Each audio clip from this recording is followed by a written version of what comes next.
diarrhea, diary full of shit. Just play along, me, myself, and I, and no one else. Yo, I'm so legit. I swung by a little mom and pa gas station / truck stop. I needed some WD-40 because I forgot. I got a whole can at my house. I buy things in bulk, because they're cheaper. But I'm kind of a dumbass, and stupid shit. And I know there's a bitch broad or bimbo or two out there thinking, you motherfucking liar! You fucking bought food! I know you did! Don't you give a fuck about anything? No, not really. There's only 2 or 3 things in this world that I care about, and I don't even really care about them very much. But a couple things. I did not get a cup of coffee, but it got me thinking about something because I passed a sign with an elephant on it. Which one is the elephant? It was a politician sign. The elephants are the Democrats, right? I don't know. But there was a sign on a door that said, trained service animals welcome, no emotional comfort animals. And I thought, ha ha. Which is kind of a slap in the face to, veterans, because I actually saw that one time. There was a guy, he had a dog, and it had a little vest that said comfort animal. And he was an older dude, and his hat said Vietnam veteran, so I guess I shouldn't laugh too much, but these days, it's some little chicky chick, with her little chihuahua. It's all spurred out and shit. Like that latest video that I added in my funny shit file. That reminded me of something Vince Vaughn would do. I believe that was his name. No, Vince Vaughn. What was his name? The guy who played Ernest P. Worrell. Jim Varney. That reminds me of a skit that he would do. People ask me how I say so calm. Well, I come home and I pet my dog. And he goes into the spiel, That just made me think of him. And it kind of, he didn't really look like him, but it kind of reminded me of him a little bit, because he was just kind of sad to have that older dude look, a little bit leathery in the face, But, not like in a bad way. Leather face. Well, no, you know what I mean. It's just, he's kind of a, whatever. But, 2 miles. Continue straight. So anyway, that was funny. And then in there, I saw a girl who was in a little house on the prairie dress. I already mentioned the Amish people the other day, right? Did I not? I think I did. Yeah, I noticed that. In and out of your presentation. So, and I remember I was in the great state of Mormon mania, and I had mentioned that, the girl walked in, and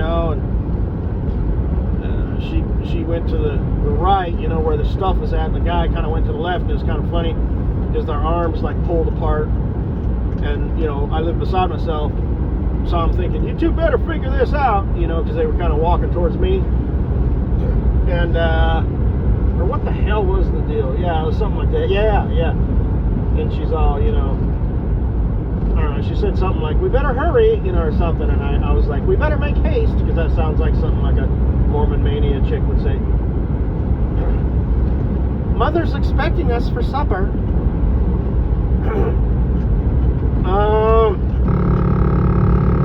She's making your favorite, Ben. We don't want to be late. Because Ben was her little boyfriend, So, Mother really likes you.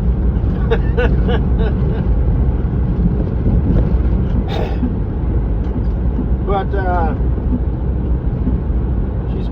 it was her idea. She's making this dinner just for you. I mean, for us, but and our development and our future together. But I mean, she's really making it for you, Ben. So let's make haste. But and then on the way out, I passed this guy. He was a black gentleman, and he was like black, skin like the midnight coast. And yeah, said, hey, how you doing? He's all, like he had an African accent, you know, like, good sir, how are you? You know, or whatever. That's a pretty bad African accent. But, you know, I mean, that guy was like from Zimbabwe or something, or Zambia, or Zuganzi, or some country, you know, in Africa.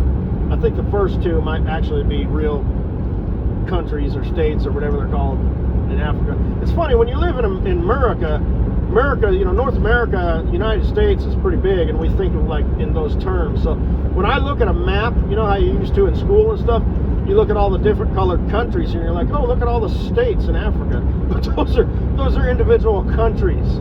You know what I mean? In America, you know, it's Colorado, Wyoming, Kansas, and Nebraska.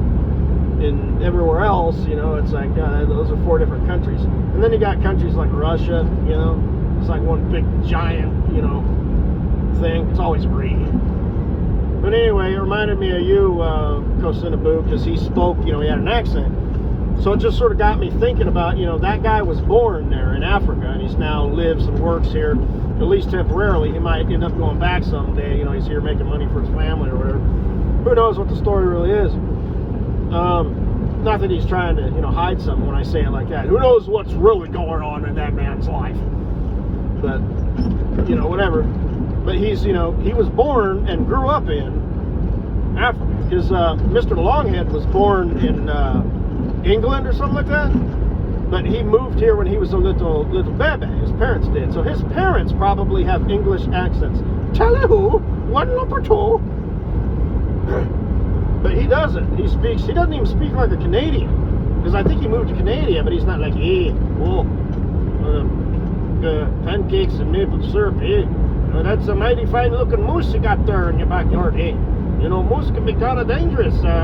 You ever come home and find out that it pushed the side of your house over and is just eating everything in your fridge? Yeah, I know a friend who that happened to him, you know? I'm just saying, I'm not trying to tell you what to do, you know, but you just gotta be careful of, you know, these wild animals. But, anyway, but he doesn't have no accent. So, this guy does. You don't have an accent. You know, from Korea or Native American. You know what I mean? Like how, you know, must make haste. Mother make Indian fried bread for dinner. This test of maturity. If family going to accept you, you must show maturity. Being late for dinner that mother decided to make just for us and our future and our development together, but mainly you, because our future development doesn't happen without you. So you are kind of the determining factor. Only in a girly voice, you know, like that chick Smackagewina. I mean, Sacagewina, Sacagewina, both of them. Oh, but comedy gold. But anyway, and you don't have the, you know,